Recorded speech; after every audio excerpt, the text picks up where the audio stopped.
This is John with Under Fire Online, and today we're going to be comparing the Ruger LC380 and the Smith & Wesson Bodyguard 380, two very similar guns, and we'll see how they match up. Alright, so we're comparing the Smith & Wesson Bodyguard 380 and the Ruger LC380. We're going to start with the Smith & Wesson here. It's a little subcompact 380.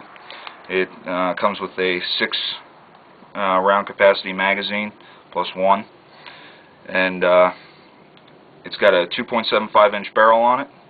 It's got plain black sights, as you can see, and it's got a built-in laser that'll go from a solid red laser to a strobing laser, and that's ambidextrous. It's the only thing on the gun that is ambidextrous. It's a nice little gun. We're going to clear it real quick, visually and physically inspect chamber and magazine well, and it's got a pretty heavy trigger pull, even for a double action only semi-automatic, but it doesn't break very clean. It's very heavy, but I mean, you expect that kind of thing out of a small gun like this.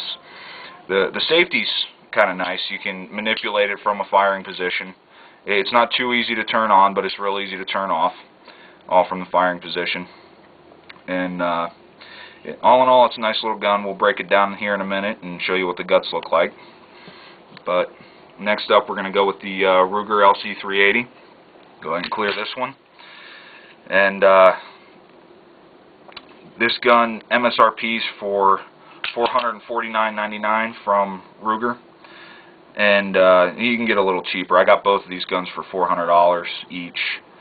And it's got the 3-dot white night sights there, and the rear sight is adjustable, which is nice. One downside is the safety is not very easy to manipulate from a firing position, as you can see here. It just doesn't want to go on. You got to kind of get to the back side of the safety and push it up there. But once it's on safe, it's easy to take off a safe. You can just flick it real easy from a firing position, which in a defensive handgun, that's the most important thing, is that you can turn it off quickly. Another thing I don't really care for on this is it has a magazine safety on it. You can't pull the trigger without the magazine in, which really accounts for a lot of negligent discharges in firearms. Just inexperienced people not used to the magazine safety accidentally chambering around. But once you got the magazine in, we'll go ahead and chamber a snap cap. This is not a live round. We removed all live ammunition from the area for safety reasons. So we're going to go ahead and chamber a snap cap. And as you can see, it's got this nice loaded chamber indicator up here that's good and red. I'm not a big fan of it just because it protrudes so far. It doesn't interfere with anything. It sits down lower than the sights do, but it looks goofy to me. I mean, that's just all personal preference. But once this is in, you can point it in a safe direction and squeeze that trigger. And the trigger's much lighter than the Smith & Wesson, and it breaks a little bit cleaner. It's not like a nice 1911 trigger or anything like that, but it's lighter than what you would anticipate for a small gun like this that's double action only. So we're going to go ahead and break these down for you.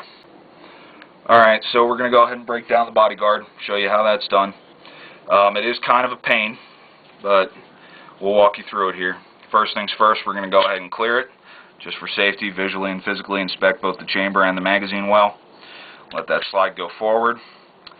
To break it down, step 1 is lock the slide to the rear.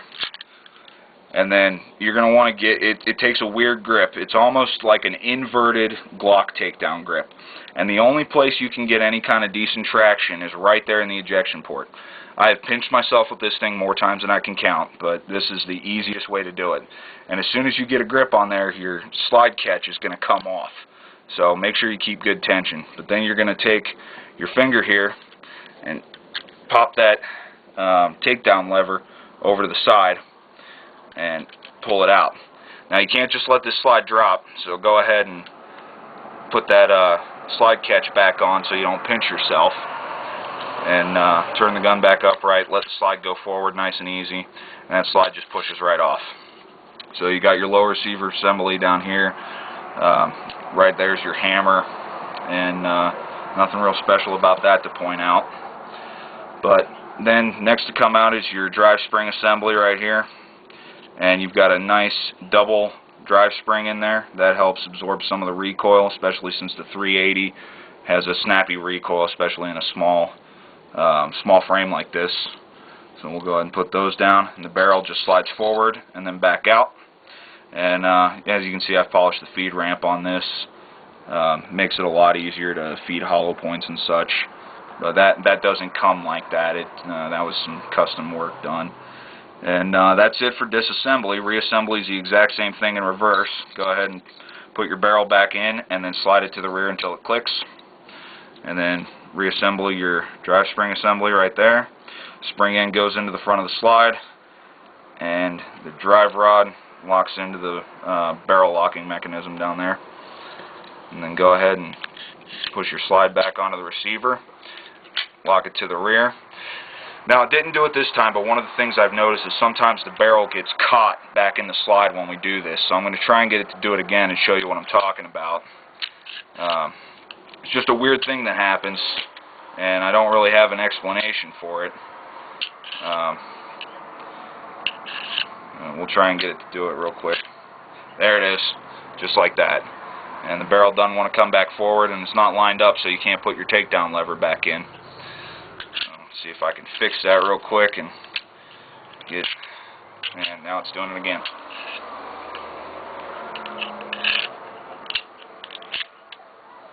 And now I can't get it to stop.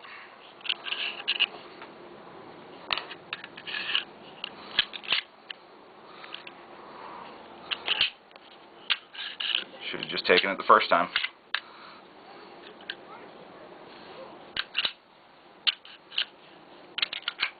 There we go. Didn't do it that time, so we'll go ahead and you just push this takedown lever back into place. Make sure that the lever is actually pointing forward. Wedge it past the little spring that's in there, and it will just slide back in. Once it goes in so far, keep some pressure on it and rotate, and it'll just pop back into place. Like I said, it's kind of a pain. There we go. Let the slide go forward. And now, just like any other weapon, when you disassemble it, you want to make sure it still functions properly. So I'll run you through a functions check on this. We're going to go ahead and lock the slide to the rear, and we're going to chamber a snap cap so that we can fire it safely. So, go ahead and put that snap cap in the chamber, and we're going to put it on safe, point it in a safe direction, pull the trigger, and nothing should happen. Take it off of safe, and we're going to pull the trigger twice, and then hold it to the rear. Go ahead and eject that snap cap, let the slide go back forward, all while holding the trigger to the rear, and then you're going to let it go and listen for 2 clicks. 1, 2. Now the gun is back together, and we know it functions properly. Alright, now we're going to go ahead and disassemble the Ruger LC380, and first things first, as always, we're going to go ahead and clear it. Visually and physically inspect chamber and magazine well. Now for this one, you don't have to lock the slide to the rear. There's a small cutout right here in the slide. You just pop this little tab down, and that cutout right there, you just got to line up with the pin, and then punch it through from the right side of the gun. So we're going to get like a Glock style takedown grasp on here, and then Ruger provides this nice little punch right here that you can pop that pin out with. Any punch to the right size will work though, and just get onto that pin, and you just kind of move the slide back a little bit till you feel it go through, and it just slides free right there. And then the slide just comes straight off. There's your receiver right there, hammer in the back, and here's your drive spring assembly on here. And as you can see, it's also a dual spring system, just like the Smith & Wesson. But one neat thing about this, the inner spring comes out and makes it a lot easier to clean, and if one spring wears out or something, you don't have to replace both of them. So that's a nice little touch there. And then your barrel Like most semi-autos, you just push it forward and then lift it out, and you're disassembled. And then reassembly, same thing in reverse, just slide that barrel in until it locks into place. Drive spring, spring end goes into the front of the slide, and drive rod latches into the bottom of the barrel there. Go ahead and push the slide right back on, and then you're going to get that Glock style grip right there, and slide that pin right back in. You might have to tap it back into place a little bit with your punch. Not a big deal. Let it slide all the way forward, and then go ahead and push your takedown tab back up there. And once again, we're going to go ahead and do a functions check. So just for safety purposes, be redundant, clear it again, visually and physically inspect the chamber and the mag well. Go ahead and put the slide forward. Now we're going to go ahead, we got a snap cap loaded, not live ammo. Put that magazine in, rack the round, and this time you're only going to pull the trigger once. So go ahead, point it in a safe direction and squeeze that trigger, and then you're going to go ahead, while holding the trigger back, get the snap cap out, let the slide go forward, and slowly release it, listening for 2 audible metallic clicks. 1, 2. Guns back together, and functions properly.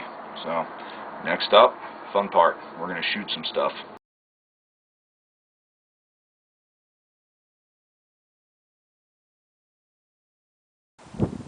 Okay, we're going to test out the Smith & Wesson Bodyguard and the Ruger LC380, and we're going to shoot for groups, see which one's more accurate. We're using the same type of ammo in both.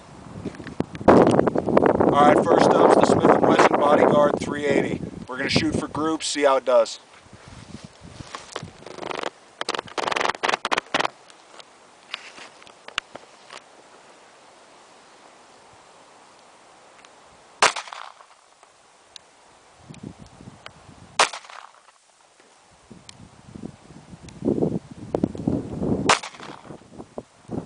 Alright, this was the Smith & Wesson Bodyguard 380. We were aiming dead center, and as you can see, it just shot a little low and to the left. And we got between 1.5 inch and 2 inch group at the largest. Not a bad group for a subcompact shooting at 21 feet. So we're going to compare that to the Ruger. Okay. Alright, next up for testing is the Ruger LC380. See how it compares to the Smith & Wesson.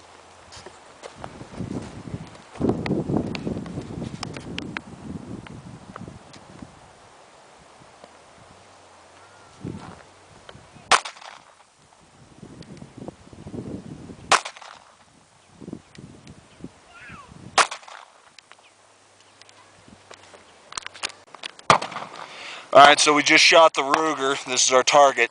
The first 2 rounds actually stacked right on top of each other right there. Third round I kind of pulled a little bit. I'll blame it on having to balance myself on a cane.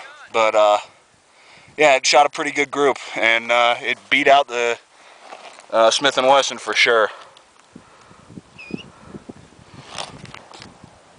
Alright, now we're just going to blow magazines through each one of them, see which one malfunctions.